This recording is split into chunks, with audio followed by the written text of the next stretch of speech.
Hello అండి, అందరికీ నమస్తే. ఇవాళ మన ఛానల్లో హోటల్ స్టైల్లో దోశ పిండి బ్యాటర్ని ఎలాగో చూద్దామండి. దానికోసంగా 3 గ్లాసెస్ రైస్ తీసుకున్నాను.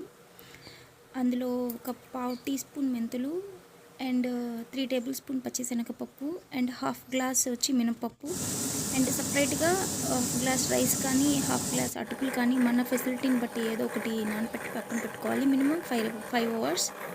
తర్వాత తీసి గ్రైండర్ ఉంటే గ్రైండర్ లేదా మిక్సీ ఉంటే మిక్సీకి వేసి పట్టేసుకోవడమే. ఓవర్ నైట్ ఉంచామంటే చూసారు ఎంత పర్ఫెక్ట్గా పొందుతుందో.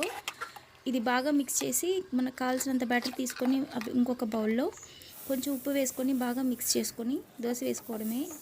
దోశ పిండి వేయడం అనేది ఒక ఆర్ట్ అన్న విషయం నాకు మ్యారేజ్ అయ్యేంత వరకు తెలియదు. అంటే మ్యారేజ్ అవ్వకముందు అమ్మ చేసి పెడితే ఎప్పుడు కావాలంటే అప్పుడు వేసుకొని తింటుండే వాళ్ళం. అయ్యాక ఎలాగా ఏంటి అనేది అక్కడ అడిగి తెలుసుకున్నాను అనమాట. చూసారు ఎంత పర్ఫెక్ట్గా వచ్చిందో. ఎగ్జాక్ట్గా హోటల్ స్టైల్ లాగే వస్తుంది. కలర్ కానీ, స్ట్రక్చర్ కానీ, టేస్ట్ కానీ. Thanks for watching.